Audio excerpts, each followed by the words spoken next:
Yeah, but I mean, do people really care? It's not like you're Jim So Cramer. funny. No one's buying and selling So based funny. on your This notes. is rude. Outrageous. Started during lockdown, needed something to do. They looked at each other, they said, hey, I like talking to you. And so from a garden shed in a box room in West London, they're discussing tech. It's the Small Time Bets podcast. You remember how in January this year we did some predictions for this year? Is it going to be a worthwhile and or interesting exercise to go back and see how we did in those? And indeed, then go ahead and make some more predictions in spite of ourselves for next year. in spite.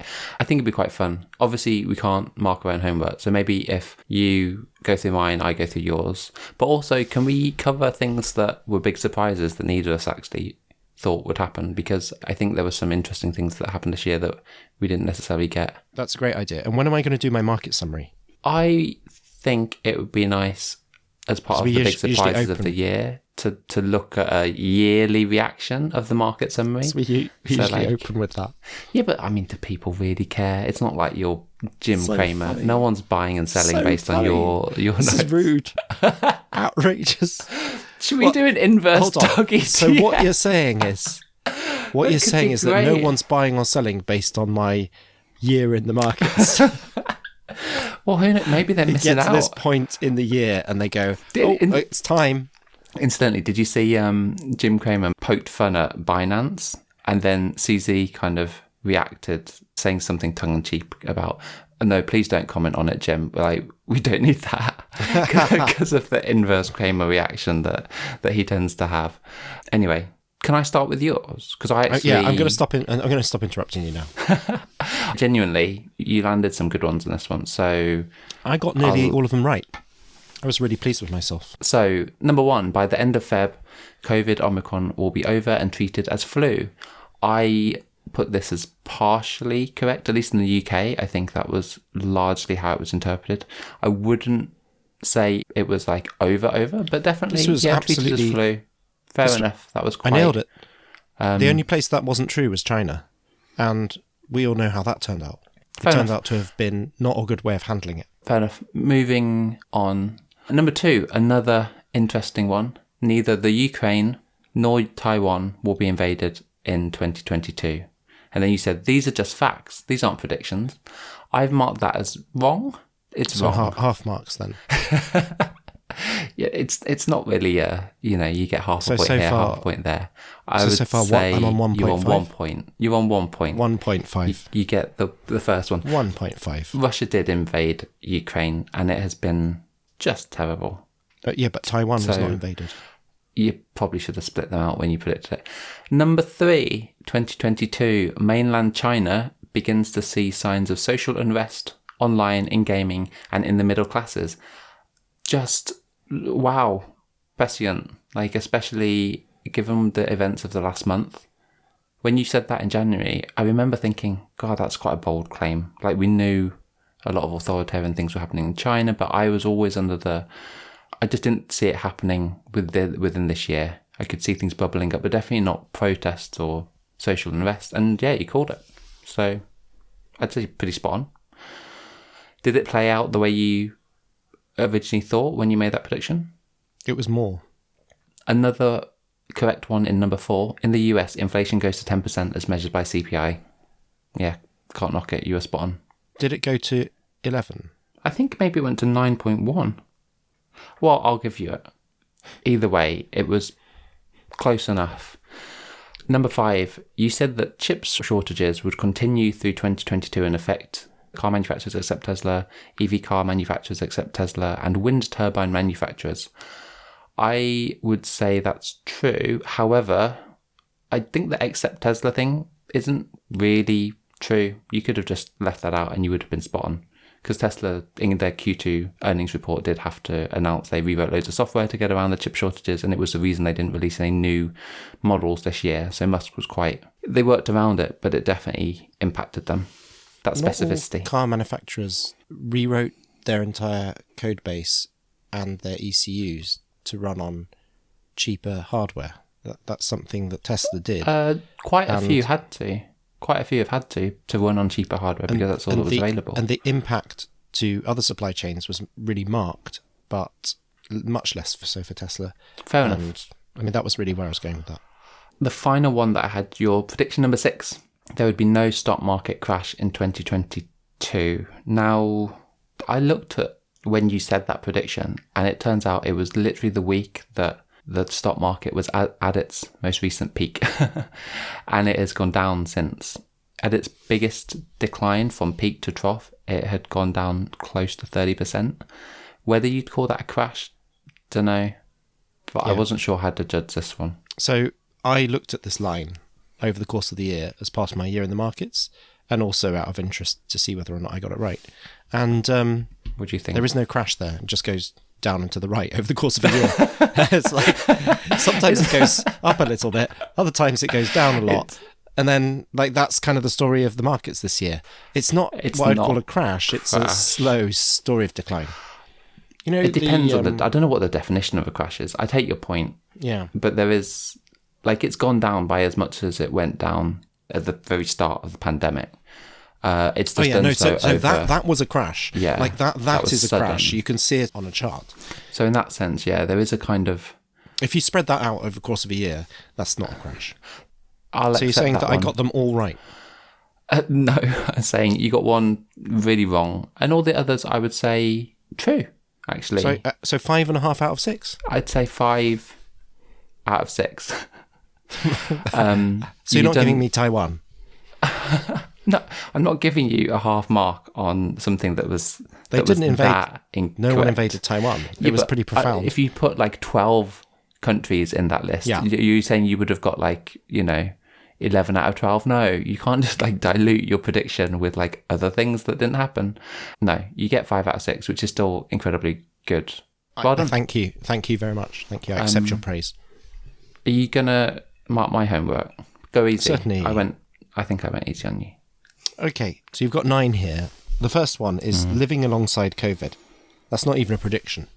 I think so I re-listened to what I said at the time. I said, in 2022, we'll learn to live alongside COVID so that it'll become just a normal part of how we live. Some of your predictions were a bit wishy-washy, weren't they? That's a bit, it's not really saying, it's neither one thing nor another. So neither fish nor fowl. So I was thinking about this, and then I don't want to come to defense of all of my predictions because it's not worth it, but I think it's probably more accurate to say that what would be the demonstrably false outcome which would render this one to be not true? The null hypothesis would be China. So if we were in China right now, then your prediction would have been shown to be wrong. Those people are not in China right now in the lockdowns, learning to live alongside COVID. Correct. So they haven't gone back to a state of normality where COVID is just part of the normal like health service. Whereas I think we have it, right? It's not that. So for January, you're saying that at the point of January this year, you called it that we were going to be living alongside COVID, but we already were, weren't we? No, not in January.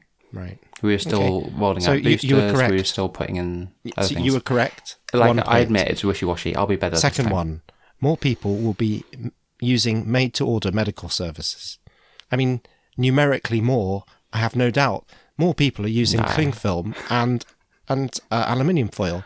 Numerically more, the population of the Earth has increased. Also, generally, GDP goes up over time. Cling film? I don't actually think that's true. But over time, GDP goes up in general, and so you're probably right. I'll give you that point. No, I actually mark that as wrong, but you're being facetious. Next one, I'm being generous to underscore exactly how wishy-washy that one was. Oh, well, this is going to be... I'm killing you with kindness. You're killing me, that's for sure. Number 3. 3. Meta keep failing to get people interested in VR. Brackets. Oculus sales will be okay and hype will be there. Pilots will happen, but then will fizzle just like 3D TVs. Close brackets. Yeah, it's true. Next. Xi Jinping will be re-elected in November 2022 as China continues its move down an extreme authoritarian path. Correct. Next. 5. Dems lose majority in midterms. Now, it's a tricky one, this, isn't it? Because they lost the Senate but kept the House. And they surprised everyone with what wasn't, in fact, a red wave. I think if I'd elaborated, I was expecting the red wave. So I kind of not really happy with that. So one. in the spirit of Ukraine, Taiwan, by getting it I don't half think- wrong, no. you'll lose it altogether. That's fine. That's fine. Okay, so you've lost that one. It Number goes 6. downhill from now on. I know Inflation. that. Number 6. Inflation will start to come down as measured by CPI due to supply chain issues slowly improving. Right. Well, Can I just say, at the time that we it really recorded didn't. this, It just went up and up. at the time that we recorded this, supply chains were getting a lot better. Russia hadn't invaded Ukraine, so I admit this is a wrong prediction. How much? So at that point, what was inflation? What was the inflation rate?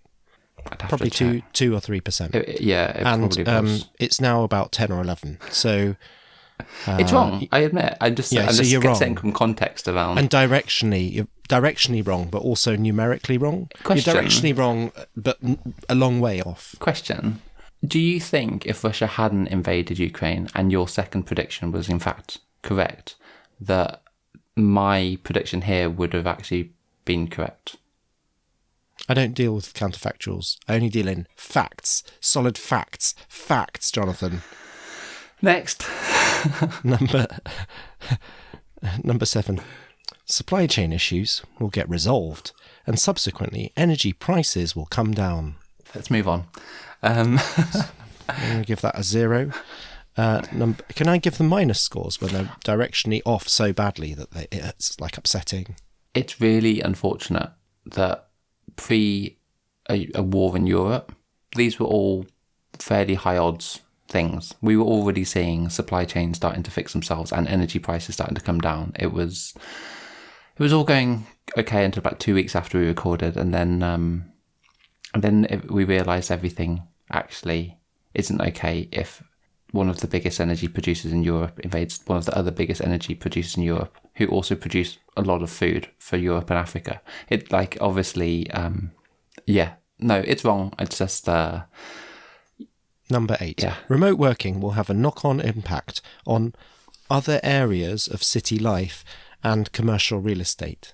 this was a bit wishy-washy. Wasn't it? No, I admit. You can see that now, looking back. I know at Looking the back. time, you came in with really specific things, Rigid. like neither Like, Ukraine nor it Taiwan was will be invaded. bold. You Okay, were I pinned my colours to the mast. You did. And I got them all right, except for half of one of them. This one I think wishy-washy, but I guess I have to mark it. So what other kind of knock-on impacts were you thinking? Like Pret was going to have difficulty.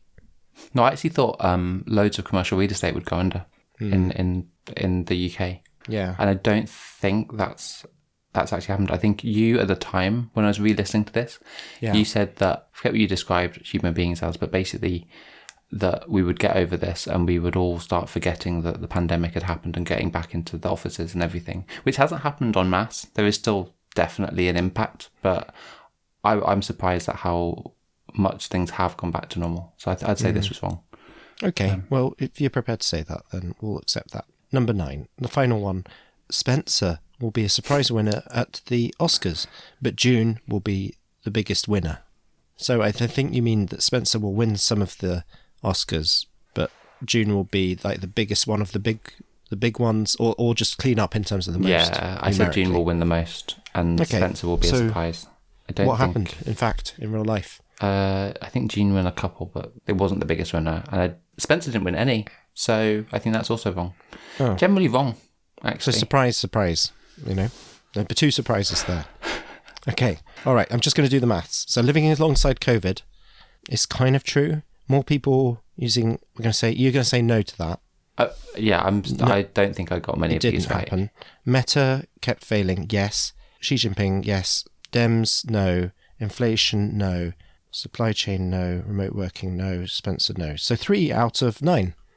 Worse than a coin toss, isn't it? It's harder than it looks. Don't beat yourself up about it. I'll show you this time round how it's done for 2023. If you can get 2 years in a row that accurate, maybe people should be doing a Doug ETF for your long-term predictions. Because I think you definitely called it on some of those. I am very aware that I hadn't factored in the possibility of Russia invading Ukraine. I remember thinking at the time you're pretty spot on with your predictions. And if you're saying neither Ukraine nor Taiwan will be invaded, I can base my predictions on this. It's very, very... Oh, so you're going to blame me for your No, predictions? I remember thinking to myself, there's no way, under anyone's game theory, that Putin will make a decision like that. It will lead to a series of terrible... It will lead to ostracism on the world stage, massive economic isolation, political fallout will be immense, and will set the country back years, decades. I didn't count on him actually then going ahead and doing it. The US intelligence, even as we were recording the podcast, January this year, was telling us that there was a good chance he was planning to invade Ukraine. Yeah, and we didn't believe it. We thought it was just more fool us. Can I do my year in the markets? Yeah, you can. Of course. It has to be the year. You have to give us the full... Tell the story of the markets, the highs, the lows, the events.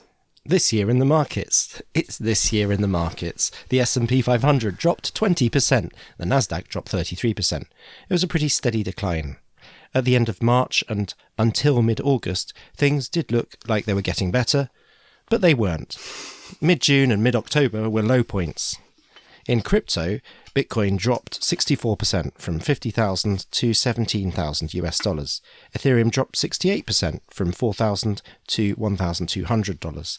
From February onwards this year, petrol, gas and oil prices were really high and then started to come down. And that was this year in the markets. It's quite good hearing the full year played out like that. Like it's, you kind of lose track of it over the course of a year. And I think that the media cycle tends to just not, it can't cope with slow, steady news. It needs sudden, crazy drama. And you hear like, oh, the S&P dropped 2% today on a blah, blah, blah. Investors are thinking of this. When you just hear it over the course of a year, you're like, oh, generally down. Or as you would always put it, you're always like, it's down and to the right. The direction it can only be is to the right. But it's always down and to the right, or up and to the right. Yeah. It never goes left. No. Because of the linear nature of time. So what that masks as well is the true horror of the tech stocks. So tech stocks in general, like as presaged by the Nasdaq, dropping 33%. But within that, yeah, the 5 or 6 big tech companies suffered badly, but much worse than those were the fashionable tech stocks, the ones that IPO'd and SPAC'd just prior to the year starting. And they were just hit so brutally, and most of them laid off between 10% and 25% of their workforce in the last quarter of the year. And it was just an absolute horror show. They dropped in value. In some cases, and I'm thinking here mainly of Coinbase, in some cases they dropped in value 90%. Yeah, Coinbase has done worse than Bitcoin, right? It's just really, it's done a Peloton. It's just gone from a pandemic peak to an absolute penny stock. Anyway, we should move on to surprises for the year, because I think aside from the war in Ukraine, one of your predictions, the China protest, was one of my biggest surprises. I didn't imagine that, especially in a year where Xi Jinping has consolidated so much power and the AI journey of their surveillance machine has just gotten to a point of what I thought was the ultimate in censorship and state control. So I was very surprised at that. Does it make you optimistic about the resilience of the human spirit and the possibilities for democratic protest? Yeah, actually, it surprised me in a positive way that actually maybe we are a bit more resilient than I thought against incredibly technologically powerful authoritarian regimes. But we will see. China have been quick to adapt.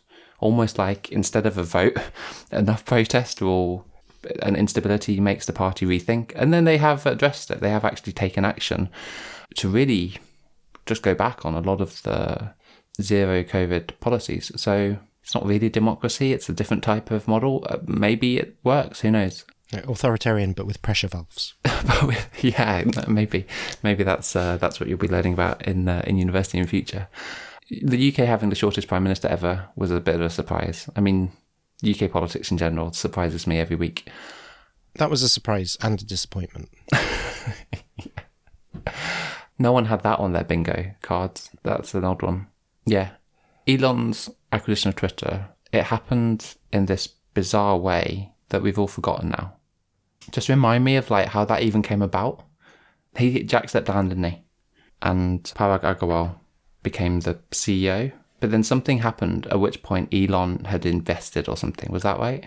In his filings, he'd been gradually That's buying it. up. So he had to make his SEC filings. There was a threshold that he crossed whereby, due to his ownership stake, he had to keep making declarations. People surfaced about a month after it happened, some of the purchases that he'd been making. And it became clear that he was now a sizable shareholder of Twitter. He then had to do a round of multiple banks to raise more funds using Tesla stock as collateral and leveraging some of his Tesla stock to get some debt, and then he used that to buy Twitter outright. No, and it went back and forth because there was a point at which there was $42 price that he declared, which was a good sort of $10 or $15 above its current market price at that point. And there was kind of outrage, huge outrage from the board of Twitter and its leadership. And then after about a week of that, but it felt like a very long week, they kind of came round to the idea. I'm not doing a good job because this all seemed to happen in a weird fever dream. It's jogged my memory a bit, but that definitely surprised me this year. It wasn't at all what I'd expect Elon to do, Twitter to do. That's a huge surprise for me. We're only 6 weeks in. I'm going to tell you what happened. On April the 5th, Musk discloses he's purchased more than 9% of Twitter's shares on the open market. At first, he's offered a board seat. The plan quickly falls through. Twitter decides to adopt a poison pill strategy to fend off a hostile takeover from Musk. He offers $54.20 a share. He says that he could fund the deal through a combination of cash and borrowing. Tesla stock begins to decline. By mid-November, they will have lost close to half their value. So that's April 2022. On April 25th, Twitter decides to accept Musk's offer. So April the 5th was when the offer comes in. April 25th, 20 days later, after open speech marks a thoughtful and comprehensive process the Twitter board has conducted to assess Elon's proposal with a deliberate focus on value, certainty and financing. Then May the 13th, so that was April 25th, then May the 13th, Musk says he's putting the deal temporarily on hold because of that thing about it being riddled with bots. Remember that was it, the bots. He was trying to sue them, wasn't he, for not announcing how many bots they really had, because they said it was less than 5% or something. Then July, Twitter sues Musk in Delaware court to enforce the $44 billion deal. Musk countersues. A trial date is set for October 17th in Delaware. October, as the trial approaches, Musk said that he will resume his bid to reacquire the company for $54.20 if Twitter agrees to head off the trial.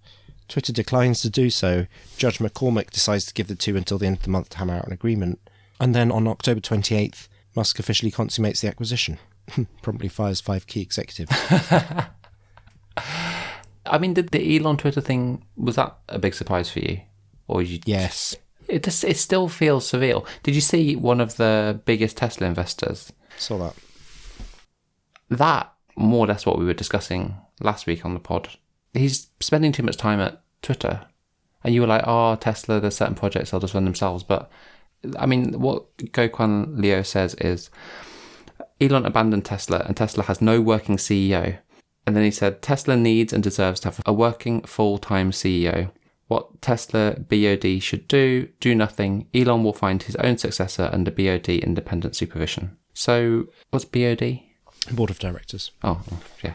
And he's responding to his own thread where he says, Tesla matters. Elon is a mere hired hands. He is our employee. Tesla is 19 years old, ranked 4th with 2.4 allocation in S&P, not a baby and soon be the biggest. Elon was the proud father. Tesla has grown up. An executioner, Tim Cook-like, is needed, not Elon. Strong words from one of Tesla's biggest investors. And funny that, it's so funny, people were saying the same about Jack Dorsey when he was in Twitter, because he was spending all his time on what is now called Square. Block, but was Square. Yeah. And you just think there's some weird curse about being the CEO of Twitter, isn't there?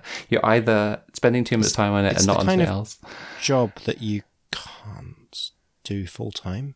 It's like you Twitter. Start doing it and then you just hate it so much. You spend most of your time half out of the office. But it's funny, Elon's the opposite, right? He's sunk so much money into this and so much reputational capital. I don't disagree. I think he's spending way too much time. It's a distraction.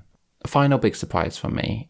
I was really surprised about generative AI, the progress this year. Like, we dabbled with it at every iteration, but it just got so, the UX got so good, I think. So profoundly good and so open to everyone that it just, it blew my mind at how quickly that would just become like a thing, you know?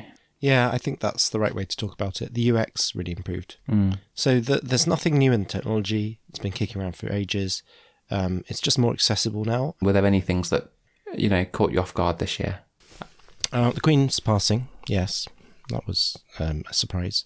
Fair enough. The invasion of Ukraine was a big surprise. Did not expect that. I would never have thought that there'd be a proxy war being fought with loads of like military hardware and expertise and consultancy services direct from the US, the UK, Germany, and other allies of Ukraine, like fought on the eastern border of Europe. Like, that's a real shocker. There was an assassination of a Japanese PM, wasn't there? An ex-prime minister. That was a bit of a surprise. You don't expect that to happen in Japan. Yeah, it was Abe, right? Shinzo Abe. Let's review our predictions, because we did in that same episode, we did a whole section on what will happen for crypto. You only made 3 predictions. Which I don't remember any of, but apparently it's true. So your first one, which I actually thought you were going to be proven right on, was that there would be regulatory clarity for stablecoins, and there would be a clear framework, and it would be very easy for us to be using US dollar, but also, I guess, you could infer other major And the currencies. short answer is it hasn't happened. It was kind of hinted at, you know, the Biden, they did hint that they were going to really focus But it hasn't on that, happened. and it really hasn't happened. Next, I said Amazon would do something cool with payments, including loyalty, but also crucially not using Visa and MasterCard payment rails. Yeah. And it hasn't happened, or if it has happened, it's still not out of private beta. No, it hasn't. It's really long overdue. I think that's something that will come true. Just it didn't happen this year. Your final thing was great. You did a bit of a price prediction for. Did I do this on the Ethan. spur of the moment? Like, because I Yeah, seem to remember you- you were like, yeah, you know, it's quite hard to predict, isn't it? And I was like, and I think I slept into the breach and went, yeah, no, but I can predict You it. don't do fluff or hedge. You were just like, do you want to just like predict it? And then you said, so both of them will double, and by both you meant Ethereum and Bitcoin. So you said that means from where they are now, ETH will end the year at 8k and Bitcoin at 100k. It's a fact. So let's just check. Let's just check if that's right. So Ethereum, I said it would be 8k, and it's actually 1.2k. Okay, and Bitcoin, I said it would be 100k, and it's currently 16, but nearly 17. Nearly Let's say 17. 17. A little bit off. So No points on any of those, but the first two I do it's not think really are within a margin of error, is it? the clarity for stablecoins and the Amazon thing. I think will happen. It just didn't happen this year. You're So- being kind. Thank you. So I got them all wrong. Okay, next, your turn. So I said that USDC would flip USDT by market cap. So that would be. And it did. It didn't. It didn't. No. No. So Tether is still bigger than USDC. Tether is at 66 billion. USDC is at 44 billion. Wasn't However, there a point at which it was looking like it was going to catch up? so it was looking like it would catch up, and then I think the Tornado Cash thing happened. USDC started blocking and freezing accounts. Tether didn't, and I think it's kind of stabilized a bit. There was also Tether started becoming more transparent about its backing and audits and trying to like build faith. However, USDC is bigger than USDT on Ethereum. So in fact, the reason the market cap on Tether is so big is half of it is on Tron. Go figure. Don't understand that. That's very worrying. Anyway, technically wrong. Number 2, MicroStrategy will buy more Bitcoin. And that's just like saying it's probably going to rain this year. I'm moving on. Number 3. It shouldn't be, but it is. Yeah. You got it right, but yeah, I begrudge you this one. Number 3, Ethereum proof of stake is a massive anticlimax, leading to a sell-off. Okay, it was a massive anticlimax. It didn't lead to a sell-off. Didn't it? sort of level pegs in at about 1,300 for like before and after the merge for a while. So at that one, I'm going to say no. It was an massive anticlimax, but you sort of predicted a sell-off and it didn't really happen. Fair enough. Now, 2022 will be the year of the airdrop DAO, with things like Optimism, Apecoin, and Hop being the archetypes. I didn't say Optimism, Apecoin, and Hop in the podcast, by the way. I added that afterwards because those are things that I know have happened. Those are examples of how it is. Yeah, but I don't know whether you would describe this year as the year of the airdrop DAO. There were things like what was it called? Spice DAO, Constitution DAO. That weird one that was to save people who got hacked on OpenSea. Do you remember? There was like SOS. But I don't think it was the year. I think it was like it wasn't a month. really the year of the DAO. It was a month of it. So no, but I don't think I can get that one. No. Next, UX will get significantly better for all crypto apps. It's so hard to say, isn't it? I mean, there were some apps that had better UI. Kraken did a bit of a facelift of their app this year. Not their app, their web app. Yeah. Web UX got a new look of paint. Has MetaMask got better? I don't think it's significant enough. Great. I'm moving on. 6, NFTs head into the mainstream. I'm going to say true. No? Are you basing this on? Like, Christie's basically treat them as mainstream art, and we've had a president now that's launched an NFT campaign. Great. Okay. I don't know. Is it? Is it mainstream? I don't. You got it. Well done. You're having that. So you got 2 of your 6. I got 0 of my 3. So you've done very well. And it just goes to show that the topsy-turvy world of crypto is hard to predict. Okay. What surprises were there? Not this again. Surprises in the world of crypto and NFT. Yeah, I didn't think that Wagmi-san would get bought by the Yugas. That's true. Yeah. I didn't think that Wagmi-san would turn into like this weird narrative which had a season. A season and a magic cat. A season finale and like everyone participating in like a really peculiar turn-based game that lasts 3 days and involves you just pressing one button. Like just weird stuff like that. I didn't think that would happen. I did not anticipate SBF and FTX being an enormous fraud. Not see that coming. Yeah. I was going to say, more likely, a lot of people would have predicted something going wrong in the stablecoin space, whether it's Tether or Luna or something. There's a lot of speculation that would be it. No one had FTX going N1 and causing a massive collapse and contagion. In my notes on this, like this year, reflecting on it, the story should have been the Ethereum merge. It should have been a unique technical marvel to literally swap out the consensus mechanism of a blockchain whilst it's operational from a proof of work to proof of stake with billions of dollars at stake. Literally one of probably the biggest technical achievements of our like digital and internet age. Like literally it should be the story of the year. But it's not, because Luna happened and then everything collapsed off the back of Luna, like all the hedge funds and VCs. And then FTX, which we're finally, since we last recorded, SBF is now arrested. People are now, even the New York Times is calling it a fraud. There's like, it's almost like everyone's woken up and gone, oh, that's what this is. But yeah, that is now the story of the year. Other surprises. Other surprises. That just drowns out everything, doesn't it? Other surprises. I did not expect Donald Trump to release a series of NFTs. Can I tell you a secret? And for it to be quite successful.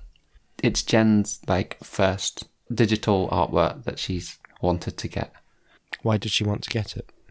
So it was really funny. She sent me the link to it, and I saw it on other chats, and I kept thinking this is just obviously a deep fake or some sort of scam. And then she said, no, this is historic. Like, you need to, can you get me one? I was like, no, I'm not doing this. But I think she's onto something. Like, having reflected on it, regardless of your view of Donald Trump, it is a weird watershed moment where the president, who was literally, there were videos of him saying that crypto is a Ponzi and a fraud, and it's only used for illegal things. And now he's there saying you can buy it with your ETH or your WETH, and like you can do it with your wallet. It's a non-fungible token. Or it's just weird watching him say those things. A lot of his supporters, I'm guessing, aren't like into the NFT space. The fact that they've gone and bought this means they have to set up a wallet, so they have to then interact with Ethereum. Well, it's running on a Polygon blockchain, but it's it's Ethereum compatible, and that's quite a big deal. So she's right in that sense, and she has now a weird, terrible piece of artwork. I didn't see that happening. I still find it a bit surreal. So yeah, surprised. Okay, so this is more thematic, but I really didn't expect that the major success story in NFTs would be luxury brands. Like I don't know, that wasn't where my head was at. I thought art maybe, tickets for stuff maybe, but this success story that you've had with LVMH and Gucci and Nike and the kind of luxury clothing space has really surprised me that's pretty normalised now. So, do you want to go first with your predictions? Yes, I'm ready. Here are my predictions for 2023. 1. Iran will have a change of political system. Ooh. And my reason why is because it looks like it's headed that way. Okay. I didn't realise that was what we were going to do with the why, but yeah, okay. I'm going to follow your format. Prediction, the next one. China will jumpstart development of a mainland capability that rivals TSMC and ASML. And the reason why is because obviously the US is doing that, but China's getting locked out of some of the chips it needs for doing its machine learning and for its doing its AI and for doing its self-driving by companies like NVIDIA and by basically sanctions. Like the US has imposed sanctions on exporting some of this tech to China. So they have to do this. The fact is TSMC is the civilizational bottleneck for our whole technology. You need nanometer production of chips. You need ASML laser sintering to make the TSMC chips. So China's going to have to onshore all of this stuff. It's going to need to jumpstart it, do it really fast, and it's going to need to get to sub 8 nanometer scale as quickly as it possibly can. It's a prediction. That's my reason. Prediction 3, US commercial real estate collapses. So do condos. Why? Because it just is, okay? 4, Ukraine's Western allies will back down to Russia on restoring Ukraine's full territorial integrity, including Crimea. I'll say that again. Ukraine's Western allies will back down to Russia on restoring Ukraine's full territorial integrity, including Crimea. In spite of this, fighting continues through winter 2023. Prediction the next. And there's no reason given for that. Sorry, I've realised the format doesn't work. Next prediction. Okay, this next one you have to really bear with me, right? Because emboldened by how badly I did by lumping together 2 predictions in one this year. Next year, I'm going to put about 8 predictions into one super prediction where I have to get it all right for it to apparently qualify as a correct prediction. You said it. Are you ready? Yes. New breakthroughs are announced in the separate fields of treating some types of cancer, combating Parkinson's and Alzheimer's. Also, new breakthroughs are announced in mainstream media on battery energy density, hydrogen production, nuclear fusion, and quantum computing. Okay. But slightly woolly. Like, there's new breakthroughs are announced all the time in all of these things, but okay. Is there a bar of what the breakthrough has to be? Or are we just saying... Yeah, enough to get happens on the news. Example, like there was a big announcement one about the fusion. Okay. But what I've noticed, and actually here's my and why, for reasons to do with the funding cycle, I've noticed that actually these things get announced about once a year. Yeah, so I mean, it's not really... It's like saying it's going to rain, no? Well, it's more like saying across 7 different categories, there will be like a major breakthrough announced of the scale of it leads the 9 o'clock news, the 10 o'clock news. It's on like the way that fission led the 10 o'clock news. Fair enough. Fusion. That's a bar I can measure. Cool. So I'm actually changing the wording to major. Yeah. If you're saying it leads the news, in all of those areas, we're going to have something that leads the news. So 8 times we're going to be like, oh my God, mind blown. Okay. Well, each time yes. it leads the news. Leads You know. the news. Example, fusion. Major breakthrough in fusion. Each time it leads the news. There we go. Okay. Next. Love it. Very positive. 2023 is the year US crypto regulation gets much clearer and falls like a hammer. I mean, it's coming. So, Next, Eli Lilly will make a ton of money in 2023 from its obesity/diabetes treatment, Mounjaro tirzepatide, competing with Wegovy and Ozempic, the obesity and diabetes versions of Novo's GLP-1 drug, semaglutide. I know nothing about that space, so I'm just going to nod. Next, Meta will announce a change of course on metaverse investment. Interesting. It's an easy one to call. I feel that's a low blow, and I feel bad about it, but I'm going to throw it in. Next, Nintendo will drop some new hardware, and it will be awesome. Next, by the end of 2023, this is a bonus one just for you. By the end of 2023, if you feed our podcast series into a specialized AI, it will spit out new episodes in response to news events in our voices. Cool. And that's 2023. How many have you got there? I have to count them.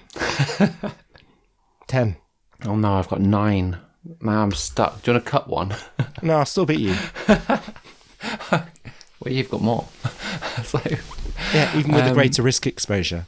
okay, I've got 9. So, number 1, inflation will come down as quickly as it went up.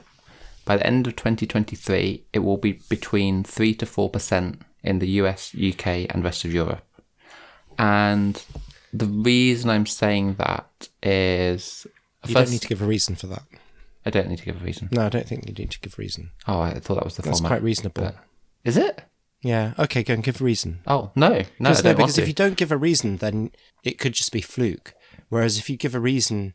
My reason is that historically, inflation goes up very quickly, but once it peaks, it comes down just as fast, almost like a triangle, like an equilateral triangle. And with the Fed and the Bank of England and everyone else following very aggressively with rate rises and with a recession looming, I think it will very quickly come back down, not to like 2%, but yeah, 3 to 4%. Number 2, Google will launch a generative AI search feature, and it will be the most disruptive new creative tool in art, social media, and knowledge workers. And I think the reason for that is everyone has realized that is the breakthrough way that they want to interact with knowledge, not just search with pop-up ads and various links to stuff, but actually ways of interacting with answers and knowledge and really getting something useful from it. Google have proven they already can do this, but they did it in just a way less sexy way than just here, go to this website and type in stuff. They just had like the keynote stuff and pretend to be Pluto. So I think that's inevitable in 2023. So it will be... Let's be clear on what you're saying. Is it chat or is it generative art? Generative AI. So that would be chat and images. It would be Google search. So the way you... So will it work like the search bar? Yeah. And will it be on... It will be on the homepage. Will it be on google.com? Yes. That's what I... And so will it be like images and I have to click to another tab? Or will it change the fundamental format of the core Google property and search bar? It's going to... I think it will change the product for Google. And so ads will be You mean they'll destroy their entire business model? No, I don't know how they're going to like build the UX and ads around it. They'll need to keep their business model, but it'll be the core part of Google in search. 2023. Thank you for that prediction. I like that. That's a kind of bold prediction we should be doing. Thank you. We'll see. Number 3, a global recession will allow chip supply to catch up with demand. And the reason I think that's going to happen is we're already seeing that, the purchasing of smartphones, tech, games consoles, even cars is starting to slow down as the world enters a recession. That's just inevitable, that it'll give everyone a bit of chance to catch up with supply on the chip side. So I think that will even itself out. Number 4, Tesla stock will continue to fall in 2023 and hit a $64 low, which is over 50% lower than where it is now. The reason for that is it's overvalued, and Elon is literally setting fire to everything that gives it value, which is his credibility and time spent on it.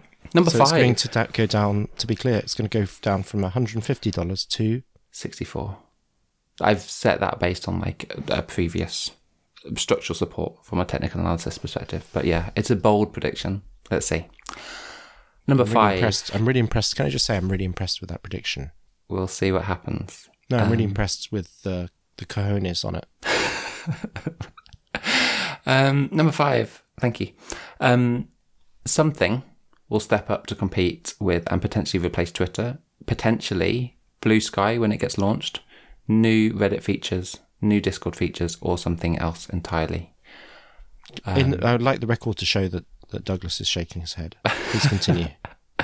Number 6. No nuclear weapons will be used in the Ukraine war, and Putin will still be in charge of Russia by the end of 2023. Please continue. Number 7. All major phone companies, apart from Apple, will announce a foldable product in 2023. What a waste of time. Please continue. The product or the prediction? Just a waste of everyone's time and the mineral physical resources of the earth. Please continue with your predictions. Doesn't make it not true. Number 8. Apple will announce an AR wearable in 2023. I'm glad you said this one. I was toying with this one. And do you want to swap? I take my hat off to you. I take my hat off to you. I doff my hat to you in recognition of this one. Please continue. The 9th one, I've kind of stolen this one from Casey Newton, but it's a good one. Substack will launch an ad network in 2023. And the reason for that is increasingly people are moving away from, increasing journalists are moving away from mainstream media and going off on their own. And Substack have a really good product, but they've just failed to monetize it through the usual pay for subscriptions. And so I think they're going to have to introduce ads, and it's going to have to be native to the platform to basically make it a worthy place for journalists. Substack is how you monetize your Twitter feed. You're telling me that they haven't monetized the platform in Substack? No, they've monetized it, but you have to pay a subscription. They don't do ads. Yeah, and that's the model. The model is subscription, but they literally don't convert people. They've got a ton of emails where people have subscribed to the free newsletter that of whoever it is, Matt Taibbi, Casey Newton, whoever, Glenn Greenwald. They just don't get conversions on that because people don't want to pay a monthly fee for one person writing stuff. Yeah, I think they'll introduce a fully fledged ad network and make it a publishing platform. So it's an ad-supported... So my newsletter comes and it has ads in it? It'd be like a newspaper. So imagine you just follow all your different journalists and it's ad-supported. I think that's how it will be. I'm actually kind of looking forward to it if they do it, because there's a lot of good journalists that have gone and broken away from the main areas, and they write great stuff. But I'm not sitting behind a dozen paywalls and paying each of them $10 a month to get access to a few articles they write. This is madness. So they're going to have to do something, and I think it's going to be an ad network. Okay. Wait, when you say ad network, you just mean ads. They become They serve publisher. ads. Yeah, publisher of display ads. Yeah. They become a display ad publisher. Mm-hmm. So they might actually be in Google AdSense or whatever that's now No, called. I think it's going to be a native one that they run. I don't think it's going to be AdWords and AdSense and stuff. Okay. I mean, it's very niche, but thank you for that prediction. That was all of them. All well 9. Done your predictions. That was all 9, yeah. Wow. We should really write them down in a notepad document and tick them as the year progresses. Because I was finding that really cathartic.